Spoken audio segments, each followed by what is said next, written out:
listening to Preacher in the Hat Podcast. Lock us in and rip the knob off.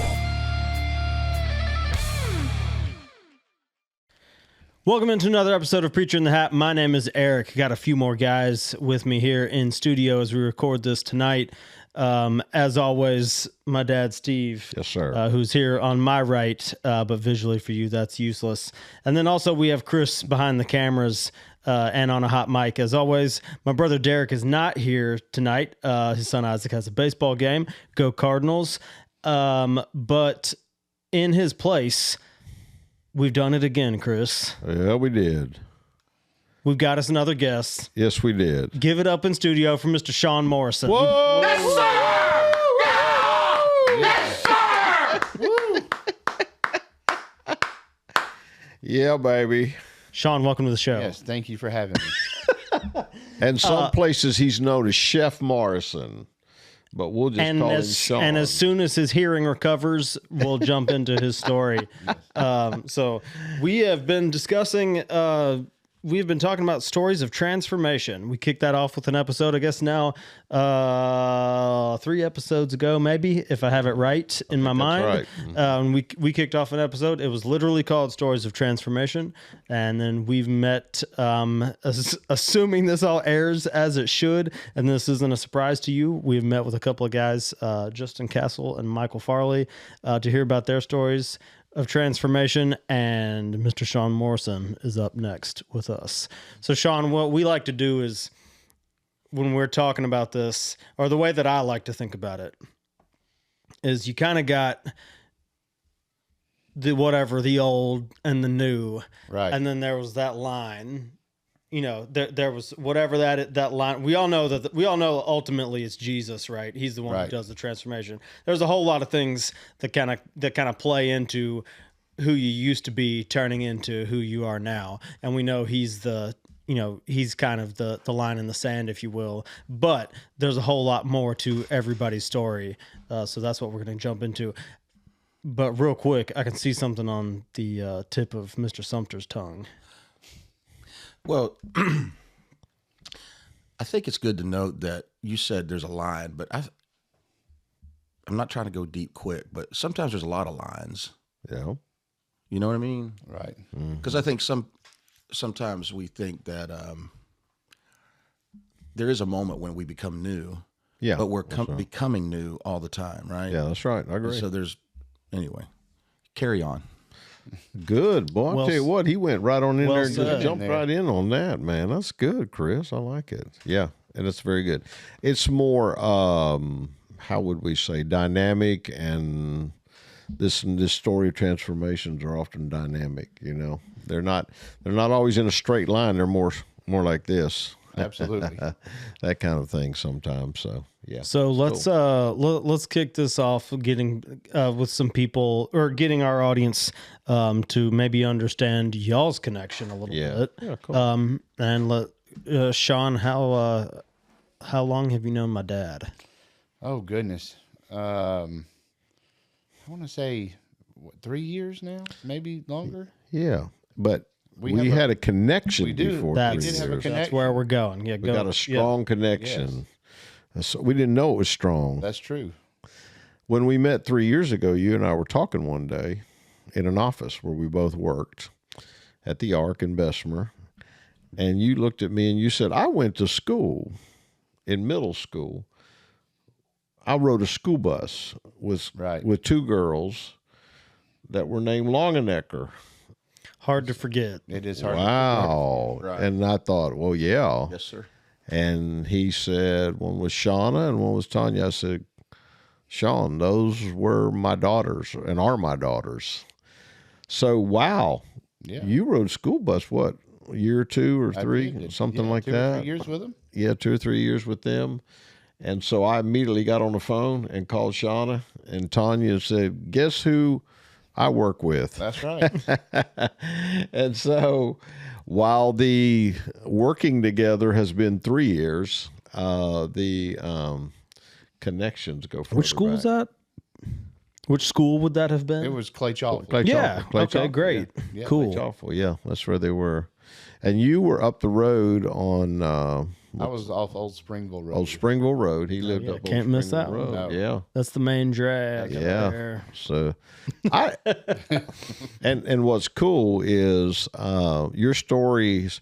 Some of the stories of transformation that we might talk about tonight had not really started when you knew Shawn and Correct. Tanya. It was later on, but still very cool. And to make those kind of connections and know, they always say we're only six people away from being connected to everybody. And it's kind of crazy how Malcolm Gladwell, I think, is the one who said that. But anyhow, it is pretty crazy about those connections and that kind of thing. But it was fun then for me to say, tell me about your life back then. What did you experience? What was that like then? Because I didn't know him and didn't know anything of his story. So, but did know he lived on Old Springville Road and lived close. And so you don't know what's going on in the lives of people all around you.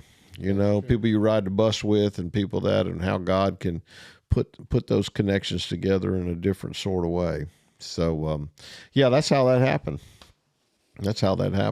But I remember sitting in that office when you asked me that question. I remember that. It was really kind of a cool moment. It really was. It really was. And then when we called them and they remembered me. They did. They remembered you. Absolutely, they did. Well, yeah, I remember Shawn. And the stories, we still remember the same stories as the bus driver. That's right. Our bus driver was so memorable. Yeah.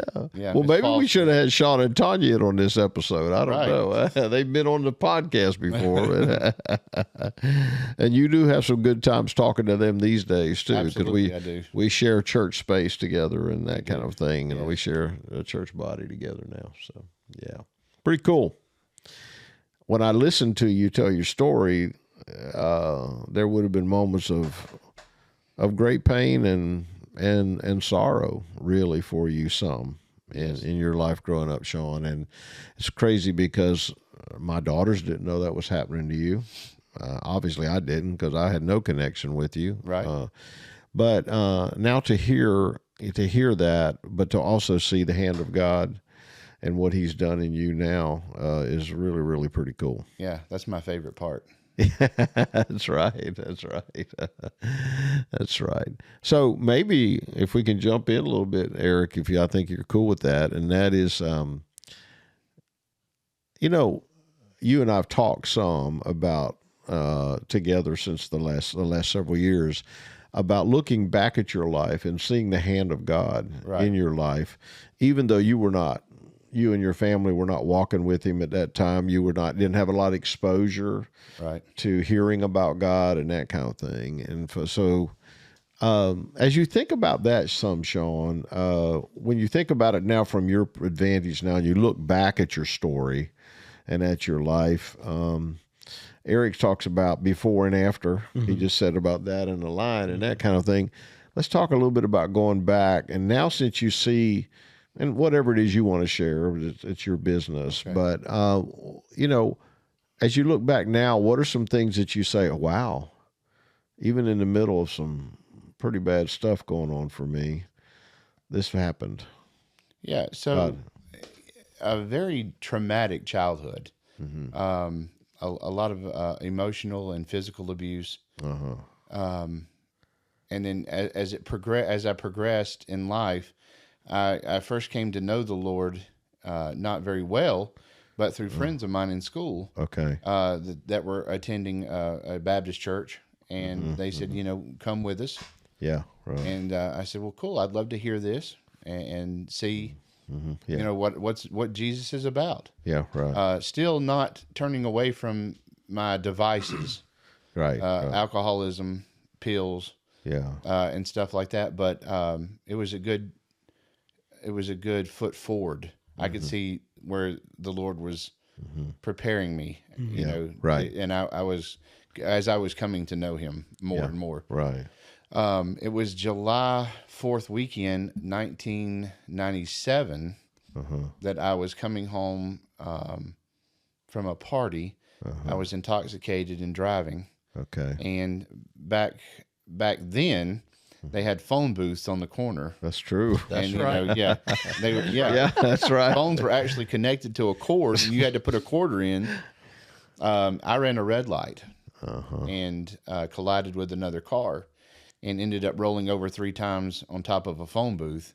Wow. And there was a man inside. Wow, in the phone booth. And he was hurt pretty bad. It didn't kill him, but he was hurt pretty bad. And I can see that the Lord was with me then too. Yeah. You know, they say that the Lord's always with drunks and stupid people. So I was both of them. So I knew he was with me. Yeah. And I wish I had stopped then, but I didn't. It just progressed. And you were how old were you then? I was 17. 17. So you were quite young when that happened. Yeah. I guess there were some consequences behind that, huh? There were some consequences. I didn't have to go to jail, but I was arrested. Okay, got you. Yeah. So, but the Lord saw fit. He saw the bigger picture, and so, and you would think that would make me stop drinking, but it didn't. I see. I got you. It just went on. Also, so maybe we say that in stories of transformation, some people think, well, when you go through when you have to experience a consequence, or when something bad happens to you as a result of it, that'll change you. But that was not the case. And it's often not the case. Not the case. I had a lot more learning to do as I went through my high school years and college years.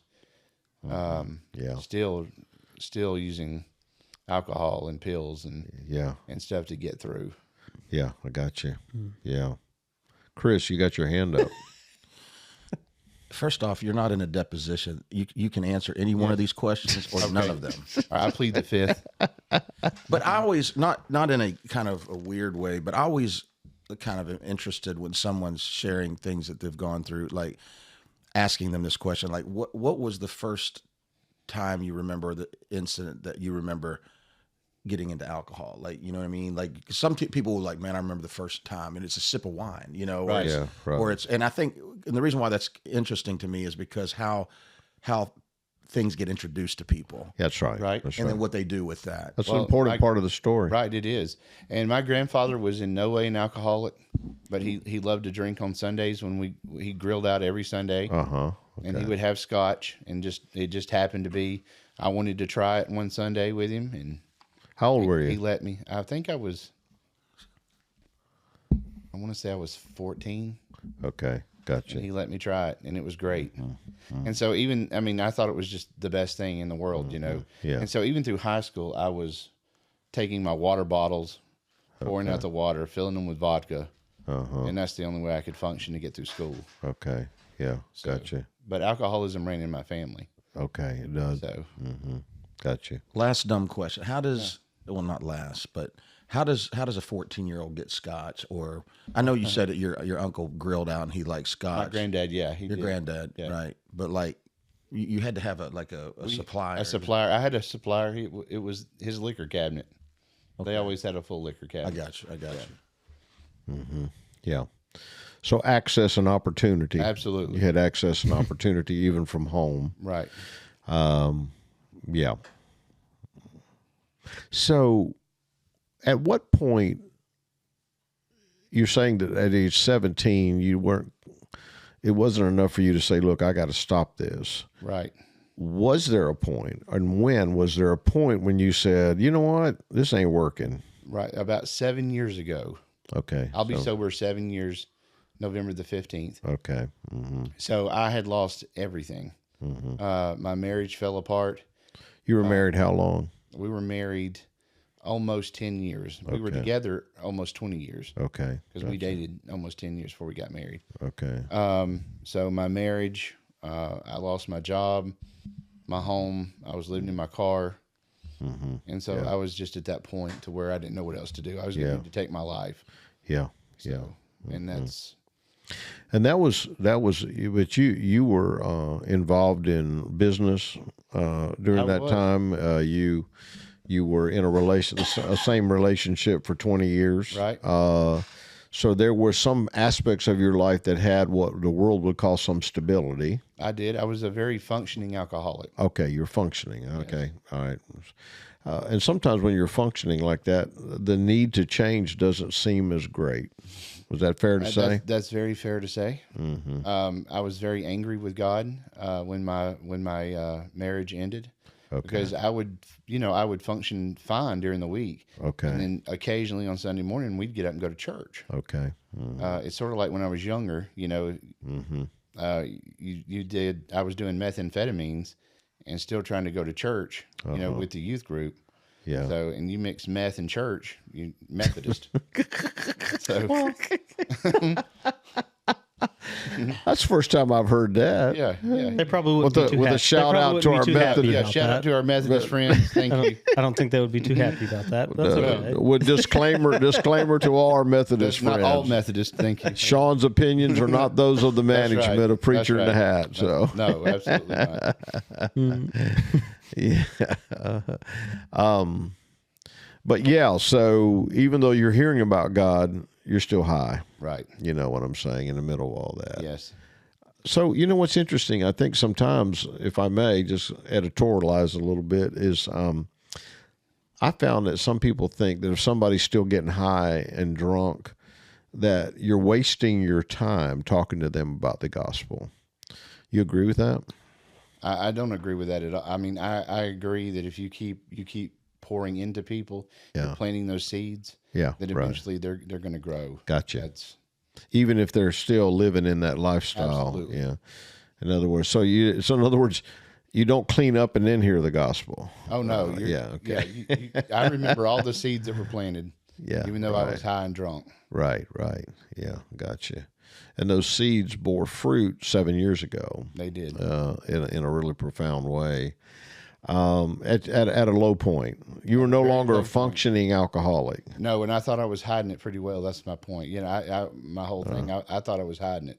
I thought I was functioning, and nobody knew, but they knew.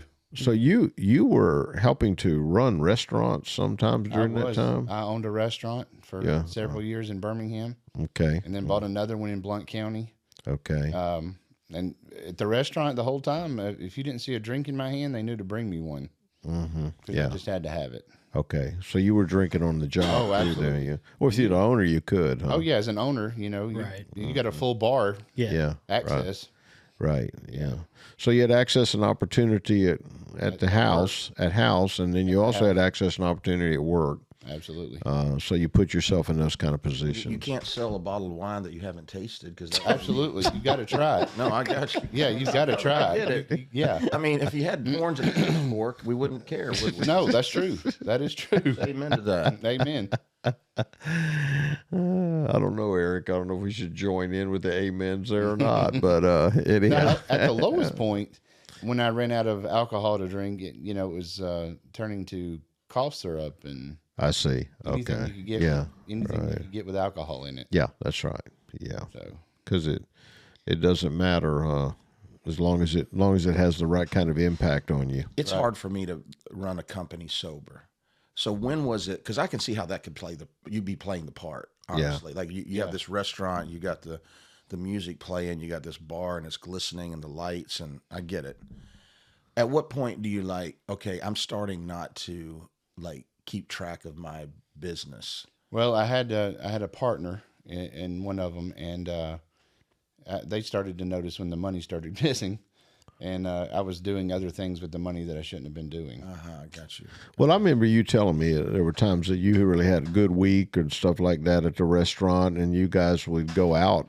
We would. The employees and yourself or whoever else, your partners, and y'all would go out and drink up whatever we would do more than drink up, but there was a very popular club in Birmingham that they all loved to go to. Yeah, okay. So I would just join right in. Right. And I knew I had no business going into it because I was married. Right. But it didn't stop me. Right, I got you. It was not the Quest Club, by the way. It was I not just the want Quest. to tell everybody that. I don't even know what that is. It was not the Quest. For all of you who know that, we'll let that with you. You So, kind of It was actually the Furnace. But you guys, because I've talked to a lot of people that have owned restaurants, and it's got to be the hardest work that you can possibly imagine. So that would play into we had a great week. We deserve Absolutely. Oh, yeah. It's like you guys are married to that business. You have to be. Yeah, absolutely. That's the way to make the money. You have to be married to it. Right. Yeah. So you kind of talked about, we kind of got right up there next to where rock bottom was for you. So Yes, rock bottom had a basement. I didn't even know. Yeah, I found myself in it.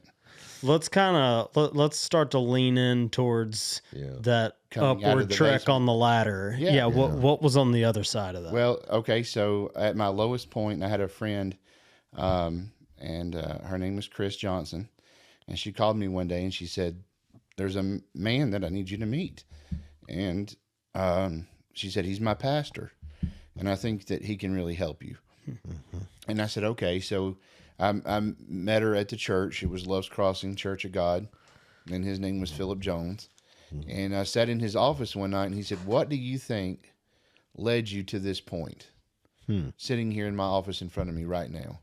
And I just started weeping. I said, a lot of bad choices, bad decisions, and I want to know the Lord, and I've just turned away from him, and I need to know the Lord.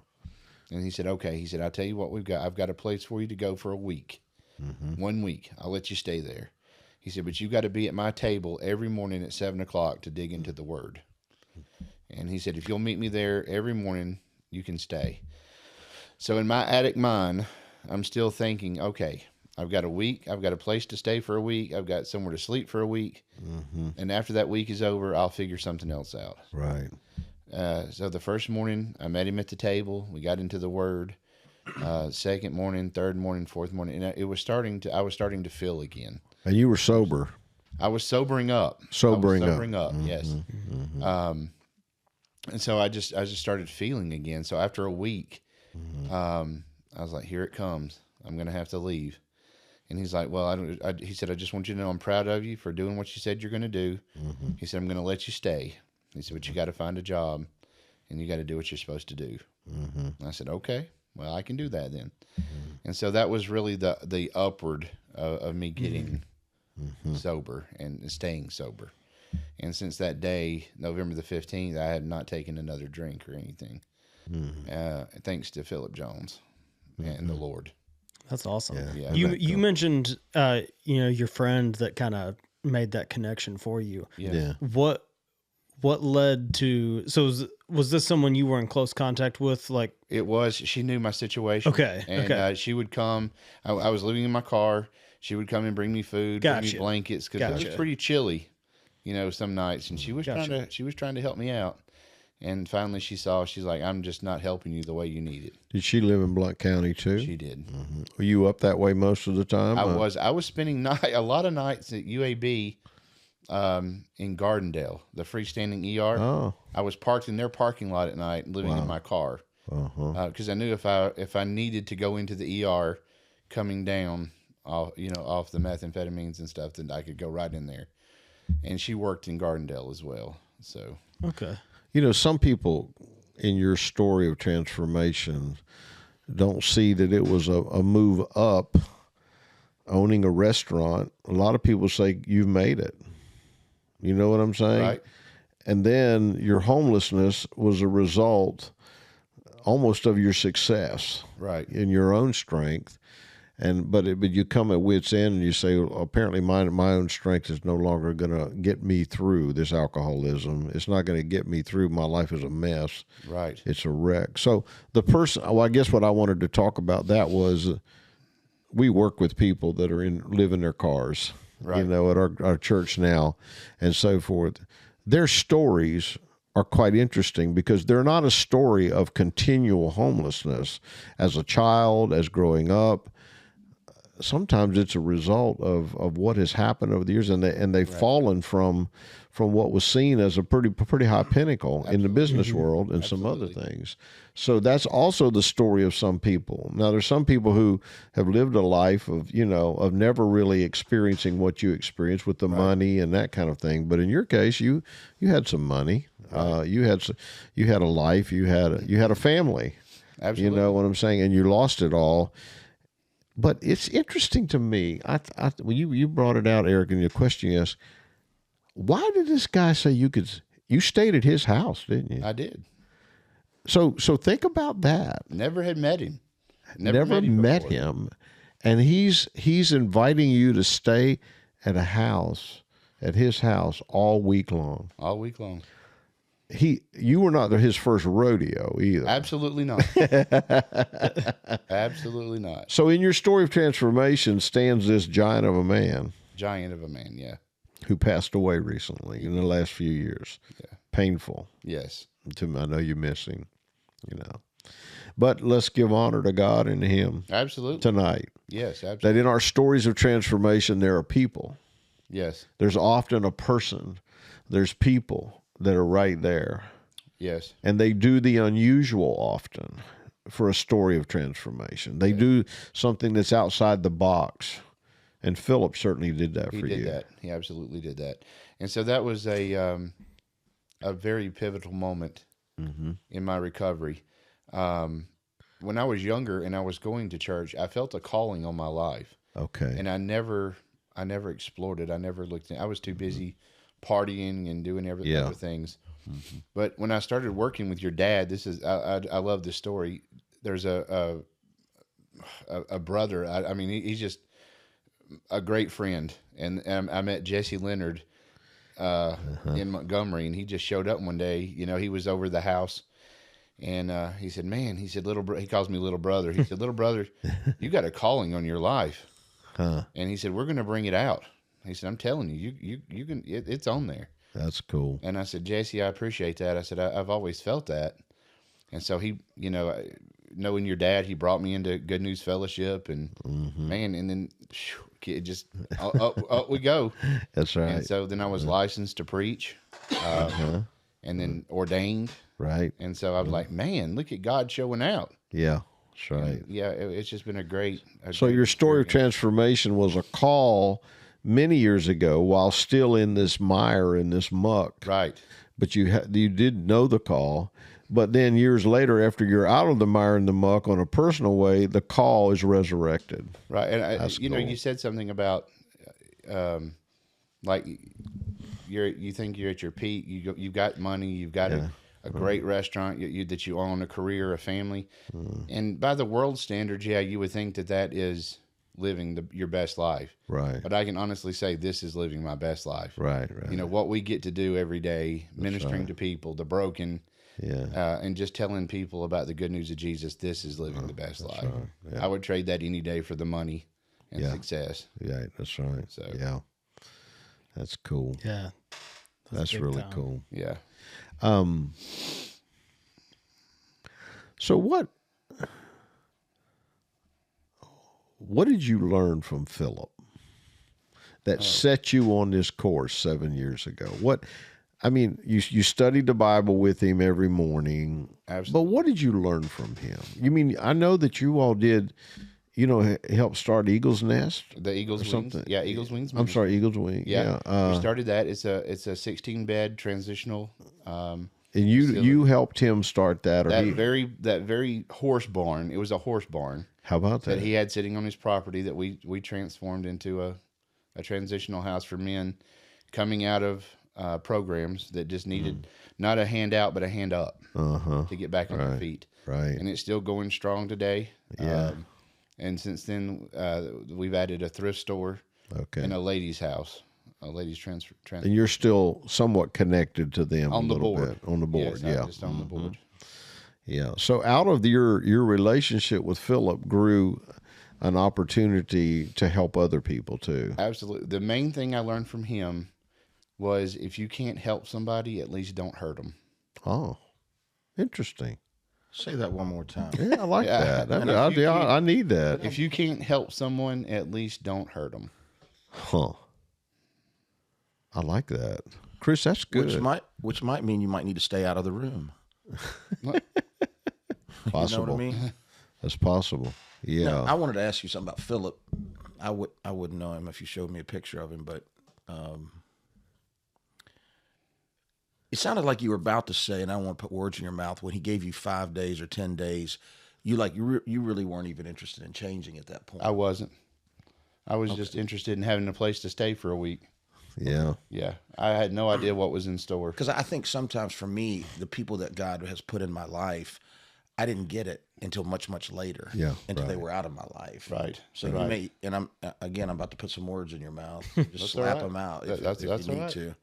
But maybe he's teaching you because he's passed, right? Yes. Yes. So I wonder if it's even happening now as you look back. We just look like that, like we always look back sometimes and learn. Yeah. Like we learn way later, about when those moments, instead of really resting in those learning moments. Right. I mean, I had a friend like that, is what I'm saying, that would learn that way. That wasn't me. That's not you. You learn right away, but it's just your friends. My friends. We understand that about Mr. Sumter. So, not just what did you learn, what should we learn from your story with Philip and how Philip invested in it? What would you tell me? What would you tell other people to say, here's something I learned from Philip that you should also learn? Well, by I'm my not saying story. that everybody you see on the street, bring them into your house for a week. I understand that. That people are because he didn't do that either. Right. Not everybody. Right, not everybody, but people. There's people out there that need to hear the good news of Jesus, and they're worth saving. And we should try to do that with everybody that we meet. I thought about it. He could have sent you somewhere. He could have. He could have said, go there, but he did more than just give money to help you get help. He did more. He invested in you personally. He did. And that's what, can I say what I'm drawing from it is really to make impact so many times. You cannot just help somebody. You have to invest Right. in that's what them. he said all the time. You invest Time. in people. Because he didn't just invest money. He had money. He had money. He was a successful businessman. successful You told me that. He was a pastor, but he was also very successful. Business person. Yeah, yeah. But I remember you telling me that earlier. But the idea is that he still didn't just use what money he had and put you somewhere. He said, I'm going to invest in you. Absolutely. And that's the way he was with everybody. He did that. Put some skin in the game. He put some skin in I've the heard game. that somewhere. Skin in the game. I heard that somewhere I recently. did hear that somewhere. Yeah. Got some skin in the game. Yeah. Daniel had skin in the game. Is where I heard it from somebody preaching about Daniel. Yeah, some great from the preacher book of that I Daniel. know. Oh, is that right? That's what I heard. Another great giant of a man that I know. The idea that he would invest. Let's just stay there for just a moment. I know we're almost done. He did. But I like staying right there. Is investing time, energy. It's more sacrificial than just saying, I'm going to send you somewhere to get some help. Right. It reflects a willingness to sacrifice my own comfort level. Was he comfortable with you being there? Absolutely. That's crazy. It is. What about his wife? She was very comfortable with it as well. Isn't that crazy? You think about that. I know it. He didn't know you from Adam's house. He didn't know yet. me from the man in the moon. Was it Chris? I mean, was it Miss Johnson? Chris Johnson. She- Yeah, she went to his church. Do you think he trusted her to some did. degree? did, absolutely. And so she had the connection with you. You said she was bringing stuff to you. Right. So he knew that there was a relational thing she was doing. Right. And so he was willing to add to it. I like this too. This is also something Absolutely. cool too, is that when it wasn't just him. It was, looking back, it was just the whole. It's just the way God orchestrated all of it. It was just everybody playing a part in the recovery process for me. So Bishop Jesse is a part of your team. I'm telling you, that's. I my get to be a brother part of from your another. team. Yes. Philip was a part of the team. His wife, Chris Johnson, and the list goes on. Yeah, people like Melissa Leonard. people like Mike Farrell years ago too. Oh man, Yeah. Mike Farrell. That's another show. He's the reason. Yeah, he's the reason that you and I met. That's exactly right. I I was working for the foundry, and he kept calling me saying, "I need you over here. I need you over here at the Ark." Yeah, interestingly. So So, but it's all bunch of the story of transformation involves those teenagers that invited you to church way back there. And what kind of church did you say they went to? A Baptist church. Thank you. I knew He grew that up was Baptist. That's why he's got. That's why he's got a brain. Because we're still a people of the book. of the book. I like that. All right, Shawn. I wonder if you could do two things for me as we close. And I hate to put you on the spot. I'm gonna put you on the spot. So give me real quick if you could encourage 17-year-old Shawn right now. If you could go back and encourage 17-year-old Shawn, just based on how what the Lord has done, what he's done in your life, what would you say if you just had just a few seconds to whisper something in 17-year-old Shawn's ear? That is what a would great you, question. What After would you say? slapped him around a little bit. Man, yes, absolutely. I would encourage him and tell him just don't give up, that it's going to get better. Even though you're in the valley right now, that you're going to be on the mountain soon enough, and the Lord's going to be with you, and just wait to see what's coming. Yeah. Yeah. I bet he'd love to hear that. I know he would. He would have. He sure would. But we're glad you're here. Yeah, I'm glad to be here. Yeah, and the final thing is, so you mentioned we'll go to 17-year-old Shawn again, and All right. his mission was get high however you can, get drunk however you can, party as much as you can, whatever.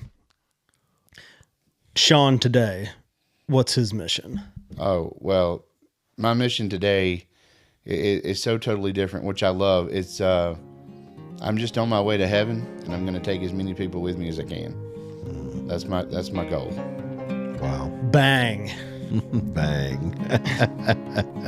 Shawn, we appreciate you, brother. Hey, I love you guys. Thank you, Thanks for Shawn. It's having me great. tonight. It's This has been great. Powerful story of transformation. For Steve and Chris, our special guest, Shawn Morrison, my name's Eric. This has been Preacher in the Hat. We'll see you next time.